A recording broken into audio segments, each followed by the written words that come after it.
समुद्र जिते बारंबार कूल लंघन कले महाप्रभु जगन्नाथ हनुमंत महाराज को स्मरण कले कारण प्रभु जगन्नाथ तो निजे स्वयं रघुनाथ ना हनुमंत महाराज को स्मरण कले कहले आपको पारी हेनी टे हनुमान को डाकिबा हनुमंत महाराज आसी हाथ जोड़ी पहुँचगले कहले प्रभु कहतु कौन सेवा करी ना हनुमंत महाराज ये समुद्र बारंबार कूल लंघन कर मोर भक्त मान को अतिष्ठ करुच्ची तेणु तुम गोटे काम कर ना कौन समुद्र बेलाभूमि तुम्हें जग समुद्र लहड़ी को केवल स्थल भाग को अतिक्रम करने को देव ना हनुमंत महाराज कहले हौ प्रभु यथा आज्ञा कारण प्रभु रामचंद्रंकर काम करने ही हनुमंत महाराज चिरंजीवी जगिले हनुमंत महाराज किंतु आपण मैंने समस्ते जानते हनुमान होती प्रभु रामचंद्रंकर परम भक्त जो राम नाम शुणे हनुमान ये ड्यूटी फुटी किसी मानवे आज्ञा अयोध्यार जो राम नाम कीर्तन हुए संकीर्तन हुए कि अन्य कौन स्थान में राम नाम संकीर्तन हुए हनुमंत महाराज छाड़ी पड़ाती विशेषकर अयोध्यार जो सीतांकर लडू बंटा हुए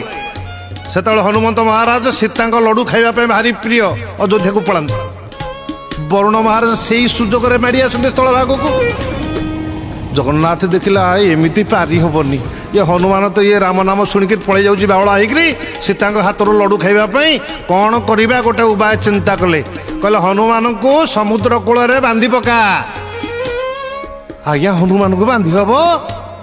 पवन नंदन सी पवन सुत किए बांध संसार में नहीं आज्ञा हनुमान को बांधा बड़ी शक्ति सृष्टि कार ना किंतु प्रभु भगवान से दिन हनुमंत महाराज को बांधिले कौथिरे ना राम नाम शिकुड़ी बांधिदेले समुद्र तटरे चक्रतीर्थ रोड रे आज्ञा देखिए गोटे मठ अच्छी से मठर ना हूँ बेड़ी हनुमान मंदिर से हनुमंत महाराज छिड़ा होती हाथ में गोटे लडू धरी से लडू कौ लडू ना सीतांकर अमृत लडू तेणु प्रभु जगन्नाथ से दिन ठारू हनुमंत को चक्रतीर्थ रोड रे हाथ में सीतांकर अमृत लडू धरे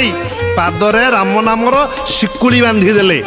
देखिए आज्ञा श्रीक्षेत्र धाम को गले हनुमान पादरे गोटे शिकुड़ी बंधाई जे शिकुड़ी रे राम नाम लिखाई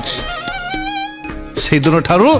हनुमान जगिले आउ समुद्र कूल लंघन कले नाही।